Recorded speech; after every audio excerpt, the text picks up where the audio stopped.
Bernard Bayot, bonjour. Vous êtes un ancien avocat devenu chercheur et militant en faveur d'un système financier responsable et solidaire. Et vous êtes depuis quelques semaines le président de Newbie, une nouvelle banque en Belgique qui se veut différente. Alors, au bar de l'Europe, je vous ai servi des petits gâteaux, des financiers, parce que, fils de banquier, on a quand même l'impression que vous vous méfiez des financiers, que vous les aimez pas trop. Alors non seulement je suis fils de banquier, mais petit-fils de banquier. Donc c'est vraiment toute une génération. Je m'en méfie, c'est-à-dire je ne pense pas tellement des banquiers, mais de la manière dont on les a amenés à faire leur métier. Je pense qu'il y a eu une forme de dérégulation du système, de folie qui a pris le système et qui a amené beaucoup de gens à se poser aujourd'hui énormément de questions. J'ai énormément de banquiers qui viennent me voir en me disant mais on ne fait plus du tout le métier qu'on faisait quand on avait commencé à travailler. Alors vous avez décidé de lancer cette nouvelle banque, Newbie. Votre slogan c'est « Une autre banque est possible ». Ça veut dire quoi concrètement et est-ce que ça pourrait être un exemple pour l'Europe ? Alors on l'espère. D'abord, il faut savoir que nous sommes une société coopérative européenne, ce qui est assez rare, ça mérite d'être souligné, même si au départ nous voulons effectivement que ce soit le marché belge et luxembourgeois qui soit servi. Et effectivement, on s'est inspiré de toute une série de modèles existants, que ce soit outre-Atlantique ou en Europe. On a essayé de voir un petit peu, de prendre ce qu'il y avait de mieux dans ces modèles-là, et on va probablement essayer de développer cette fois-ci un modèle original sur ces bases-là, et qui sait, peut-être que ça servira d'exemple pour l'avenir. Coopérative, ça veut dire que ce sont les clients qui sont rois, les clients sont les patrons ? Exactement. Donc nous avons quelques éléments caractéristiques. Donc un, uniquement faire le métier de base, c'est-à-dire récolter l'épargne et octroyer du crédit sans spéculer sur les marchés. Deux, effectivement, c'est une coopérative, donc la banque appartiendra à ses clients qui en retireront les dividendes, mais qui décideront aussi des grandes orientations de cette banque. Il n'y aura donc pas d'actionnaire extérieur à rémunérer. Et enfin, ça c'est important, le financement de l'économie locale. Tout l'argent récolté servira à donner des crédits à l'économie locale dans un sens de développement durable. Donc vous allez investir dans du solide, l'économie réelle. Exactement. Alors je vous arrête parce que vous le voyez, des petits parasites qui apparaissent ici. Derrière ces parasites, quelqu'un qui veut vous poser une question, on regarde.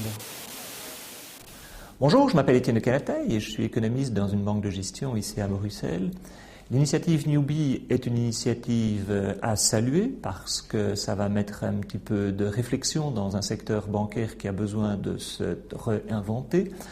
Ceci dit, ça pose des questions, et notamment une question en particulier qui est celle du rôle attendu des pouvoirs publics. Les pouvoirs publics sont déjà actionnaires de certaines institutions financières. En Belgique, on pense bien entendu à Belfius. Les pouvoirs publics qui n'ont pas toujours été d'excellents gestionnaires de banques, on l'a vu en Allemagne, en France, en Espagne. Faut-il que les pouvoirs publics mettent de l'argent à côté des coopérateurs dans cette initiative, alors que cet argent, si les pouvoirs publics l'y mettent, eh bien c'est de l'argent que l'on ne pourra pas mettre dans une revalorisation de prestations sociales ou dans d'autres initiatives également bienvenues. Réponse ? Alors, je partage certainement l'avis de M. de Canataille sur le fait que l'État et les pouvoirs publics en général ont dû intervenir de manière beaucoup trop significative, notamment en Belgique, mais pas seulement, puisque on a eu les chiffres donnés par la Commission européenne au mois de décembre dernier sur l'intervention publique en faveur des banques au cours de ces 4 dernières années en Europe, et c'est incroyable, c'est une partie significative du PIB européen, donc tout à fait d'accord sur ce constat-là.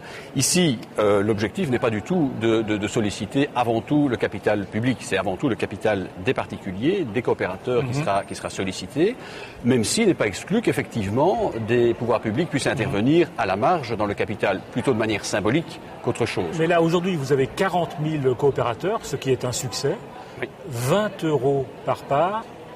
On fait la multiplication, ça fait quand même pas beaucoup pour investir dans l'économie. C'est totalement insuffisant. Bien entendu, l'objectif de cette campagne n'était pas de récolter de l'épargne, ou du capital plus précisément. C'était simplement de vérifier si effectivement la demande qu'on nous annonçait existait bel et bien. Donc nous avons voulu faire un test à échelle réelle. C'est un succès, mais il est évident que 20 €, c'est un maximum, un plafond que nous avons autorisé parce que nous ne voulons pas que les gens prennent de risques inconsidérés à ce stade-ci de développement du projet. Ce plafond va être relevé progressivement par la suite.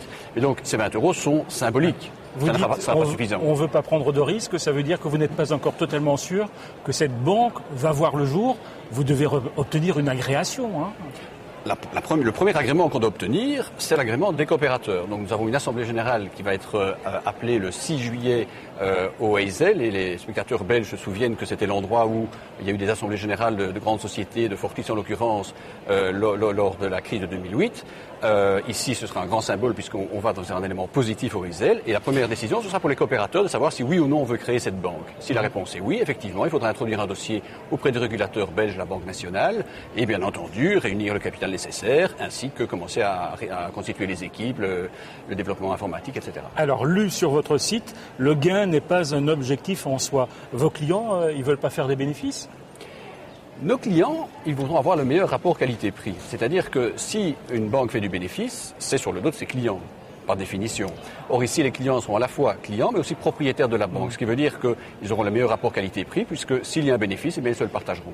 Aujourd'hui, en Europe, il y a quand même toute une série de mesures qui ont été prises pour surveiller le système bancaire.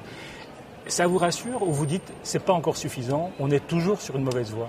Alors écoutez, je ne suis pas rassuré aujourd'hui. J'ai entendu le commissaire Barnier au mois de février dire que 2013 serait l'année de la régulation du secteur financier, donc acceptons-en l'augure. Mais c'est vrai qu'aujourd'hui, en tout cas, il y a eu des avancées, mais qui sont encore totalement insuffisantes. Donc des accidents sont toujours possibles ?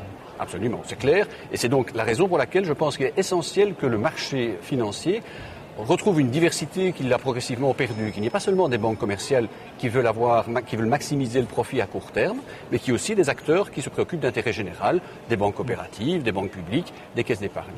Question d'un internaute, Christophe demande, la transparence de cette banque coopérative ira-t-elle jusqu'à la possibilité de voir les salaires des patrons ? De même, en termes de rémunération, le patron et les cadres seront-ils payés raisonnablement ? Alors, réponse oui aux deux questions. Totale transparence et j'annonce la bonne nouvelle qu'il n'y aura pas de bonus dans cette banque et qu'il y aura une tension salariale maximum de 1 sur 5. Ce qui veut dire que le grand patron touchera au maximum 5 fois ce que le plus petit employé touchera. Vous connaissez déjà votre salaire ? Non, et je ne sais même pas si j'aurai une fonction dans cette future banque. Merci Bernard Baillot d'être venu au Bar de l'Europe et on va s'attaquer à ces financiers. Bien volontiers, allons-y.